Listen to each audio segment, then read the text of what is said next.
அப்படி இல்லாட்டா நீதிமன்றத்துக்கு நான் போவேன். இந்த விஷயத்தை நான் வந்து ஏன்னா அது கடவுளுக்கு செய்யற தொண்டா நான் நினைக்கிறேங்க. அப்ப சும்மா ஆன்மீக பிரிவு அந்த பிரிவு ஒரு அவனுக்கு என்ன தெரியும் சுற்றுச்சூழல்னு எனக்கு தெரியல. ஏங்க வெள்ளிப்பட்ட தொழிலே அது சுற்றுச்சூழலை பாதிக்கிற பல பிரச்சனைகள் இருக்குதுங்க. சைனட் யூஸ் பண்றாங்க பாலிஷ் போடுறதுக்கு. இப்போ அதை வாஷ் பண்ற தண்ணியெல்லாம் எங்க போகும்? இது மாதிரி நிறைய விஷயங்கள் ஆய்வு பண்ண வேண்டியிருக்கு. அதனால எவ்வளவு பேர் சாப்பிட்றாங்க, எவ்வளவு விலங்குகள் இந்த நாய் மாடுகள்லாம் செத்து கிடக்குது தெரியுங்களா அந்த டிசி தண்ணியில. இது மாதிரி பிரச்சனைகள்லாம் இருக்குது நகரத்துல. அப்படி ஒவ்வொன்றா நம்ம ஆய்வு பண்ண ஊர்பட்ட சமாச்சாரங்களை நம்ம சொல்ல வேண்டியிருக்கும். அதனால குறைஞ்ச அளவுக்கு தான் இப்போ நான் சொல்லிட்டு இருக்கேன். ஒருத்தன் பார்த்தீங்கன்னா மாவட்டத்தில் முன்னாள் மாவட்ட தலைவர் சுரேஷ் பாபுன்னு ஒருத்தன் தான். இவன் கட்சியில் இருக்க ஒருத்தன் மொட்டாடி கூட்டிட்டு போய் அவன் குடும்பம் நடத்திட்டு இருக்கான். எப்படி இருக்கு பாருங்க.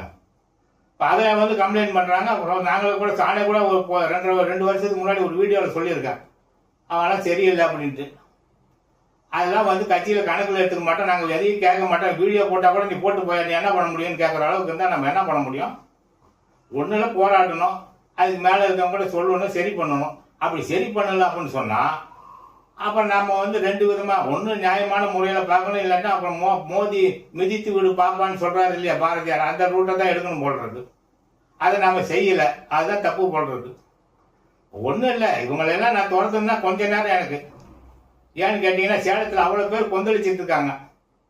நம்முடைய தனசேகரன்லேருந்து நம்ம பார்த்தீங்க அப்படின்னு சொன்னால் பத்மநாபன் ஒருத்தர் சங்கத்துக்காரர் அவரும் நானும் தான் இந்த விஷயங்கள்லாம் நாங்கள் சங்கத்தில் போய் சேவமாக சங்கத்தில் இந்த ஆர்எஸ்எஸ்ல பிரச்சார சங்கத்து மேலே குற்றச்சாட்டுகள் வந்தது. பொம்பளை விஷயத்தில் மோசமாக இருக்கிறான், பொருளாதார விஷயத்தில் மோசமாக இருக்கிறான், அதனால நீங்கள் என்னென்ன குற்றச்சாட்டுகள் சொல்கிறாங்க நான் அவங்கள்ட்ட போய் நேரடியாக விசாரணை பண்ணுறேன். நேரடியாக அந்த மாதிரி வந்து இதெல்லாம் நீங்கள் சொல்கிறீங்கல்ல வெளியில் நேரடியாக தான் போனோம் கேட்டோம். அவன் எதுவுமே இல்லை மறுக்கிறான். இவனை பற்றி சொன்னவங்களை கூட்டிகிட்டு வந்து சொல்ல வைக்கலான்னா அவங்க பயப்படுறாங்க. இவனுக்கெல்லாம் கொண்டு போடுவானுங்க, நீங்கள் நினைக்கிற மாதிரிலாம் கிடையாது, ரொம்ப மோசமானங்க அப்படிங்கிறாங்க. அவன் எவ வீட்டில் படுத்துட்டு இருக்கிறாங்கிறத எனக்கு அங்கேருந்து ஃபோட்டோ எடுத்து அந்த வண்டியோட அனுப்புகிறானுங்க. இவன் பைக் அங்கே நின்றுட்டுது.